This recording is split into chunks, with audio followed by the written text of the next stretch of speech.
Sampath, for me, this was the most inspirational introduction that I've been a part of.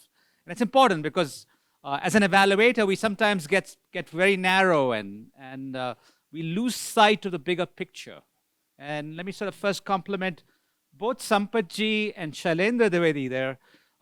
They're Shailendra at DMEU at the national level and Sampath at the state level are bringing a view of thinking about solutions and being driven by evaluation that I think is being true to how hard these problems are. It's not just about thumbs up or thumbs down in view of evaluation. So I was just generally inspired when Michael also consented to come here, because I think we really need a different view.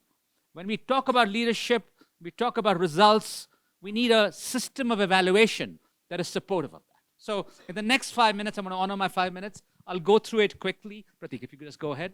I'll just talk a little bit about, and I stressed that as we focus on the next leaders, I also want to stress, I want you to think about evaluation. What kinds of systems do you need to move towards a better leadership? Next point. Go ahead. I also want you to think that there are, and it's a very important point that's come through both in Michael's presentations and Dan Hornick's presentation and a range of evaluation speakers, that there are different kinds of evidence. And you need to sort of really accommodate that in your own decision making. Next one, please. A key part of what Michael is going to be talking about is the world is complex. Different districts have different kinds of contexts. And what might work well in one district might not work in the other. The question is, what's a view of evaluation that will support that view? Go ahead. I also want to talk to you a little bit about the structure of the evaluation school for the next 2 days. Go ahead, next one. So I'm going to make a plug for evaluation, but I'm also going to make a plug that the beauty of the program that Sampath and Michael and others are contributing to is that a new view of evaluation that I think is consistent with the view of what Shailendra and his team and DMEU are talking about so let's go ahead. The definition in the classical literature is evaluation is defined as a means of assessing performance and to identify different ways to deliver whatever program. But as you will see in the next 2 days, I think we can actually have a finer view. And go ahead, next point. So let's just ask this question. When we look to our data people, our evidence people, what kinds of questions do we ask? One kind of question that we ask is this working?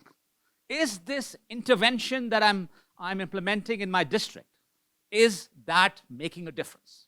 That's what we call one commonsensical view of results. 2, we might also ask, I understand that we've got something good started, but I need your help to improve things. That's a second view. It's a different question. I want you to appreciate that. But there's a third kind of question that I think Michael's work and a lot of other folks is a deeper question. Part of the focus you'll see today and tomorrow is it's not about just one thing. In moving a problem like maternal mortality, you're not just talking about one intervention and evaluating that for the next 3 years. That's what normally happens. The beauty of this view is let's start with a problem and let's see what needs to happen in this specific context to make a difference. Notice how different that question is from simply asking, does intervention A work? You're actually saying, I need to move maternal mortality. I need to move malnourishment. Okay, continue. So this is an important slide. Go ahead and click it one more time. This, for me, is the one way of summarizing the evaluations component to this discussion. The classic view of evaluation, imagine yourself as somebody who likes soup and you're a restaurant critic and you go to a restaurant and you are writing a review the next day. You're writing, is this soup good or bad? Would you recommend folks to go to this restaurant? Very often, that's the evaluation we practice. The reason why often evaluators are not welcome, you're often coming with saying good or bad kinds of questions. That's, I think, a fairly limited role of evaluation. A second view of evaluation is you as a friendly spouse. You go home, your spouse has made soup. Your spouse asks you, how's the soup? You are not actually allowed to say it's the worst soup in the world. It's not a good idea. It's not necessarily asking for the best soup. The kind of information is asked, maybe I need some more salt. I need some more pepper. I need some more chili. a lot of our programs are in that category. Both of these views assume you've had the soup before. Okay? But often, and this is often where the evidence industry comes in, we say, this works rather well in Canada, let's apply this in Kathmandu. That's limited, because often we're dealing with problems where nobody's really made that kind of soup before. I don't actually know what's going to work to move this problem. Let us learn. And your job as an evaluator is welcome to the kitchen, but help us combine dishes, combine different ingredients, different solutions in a way. So we are now moving from a single solution to multiple kinds of solutions that might make a difference. And you are part of a process to help cook the soup. Notice your role is different. It's not just simply thumbs up or thumbs down. Next slide. So I just want to summarize. So we are these are pretty profound ideas, not just in the way you're going to make a difference to maternal mortality, to hunger, etc., etc.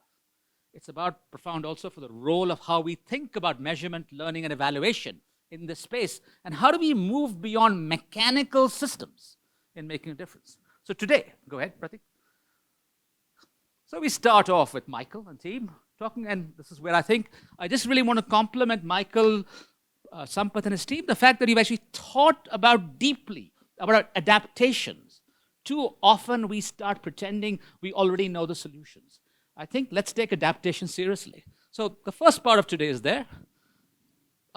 Around lunch, I think Sampath has been just dogged about every time I speak to him, he says, do not forget the focus is on developing, being purpose-driven. And my response was, my job is to ensure evaluation has a role to make it purpose-driven. Very often, evaluations end up being complicit in reducing the purpose, not in enhancing. I want to be blunt about it.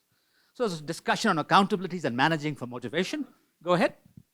And in the afternoon, Ashish, who's somewhere down there, will lead a session on great, but what kinds of data do we need? This is all great, profound ideas. He's going to have a whiteboarding session.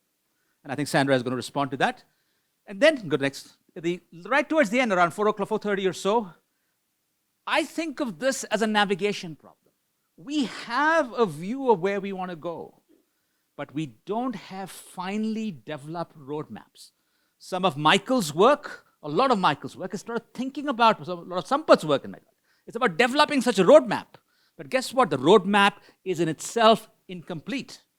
As you implement, as you learn, your roadmap itself moves in that direction. What is evaluation's role in this? And you'll hear from a leader in the US talking about the notion of stewardship towards navigation. We'll talk about different ecologies of evidence. Tomorrow, go ahead, it's really important to me to not just ask at a time in which resources are limited. There are large amounts of problems. We're not just asking, does a set of interventions work?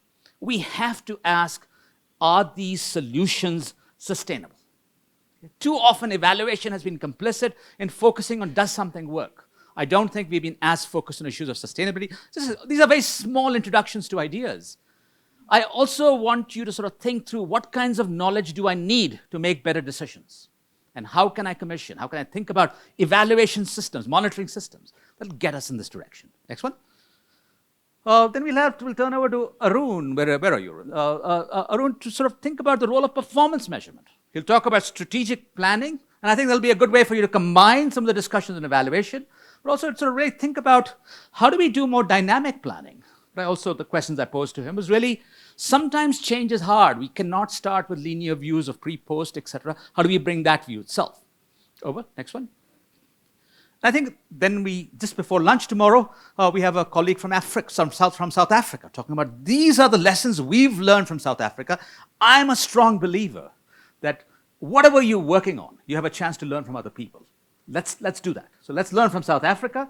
But the important question I posed to the South Africans is, help us think in a rich way about, in this case, the National Monitoring and Evaluation System. What I'd like Sampath, the Chief Secretary, and the other folks in the room to take from this is, how do we actually think about a state monitoring and evaluation system? I'm so glad there are academic institutions like IIPH out here and others, and Mati here, who can take this work forward. Then we end. And this is all very fundamental. I want to come back to Michael tomorrow. So Michael, great. We've made this journey. Your views as the navigator. How would you sort of learn? What are some of the lessons you're learning from Meghalaya? But the most important part is, as Sampaji has already stressed, it's a process. These 2 days are just really igniting a flame that we hopefully will lead towards, major transformation. But we have to think through, what are our learning needs? So we end there by talking about what kinds of systems do we need to do that. So that's my rather longish 5 minutes. Michael, over to you.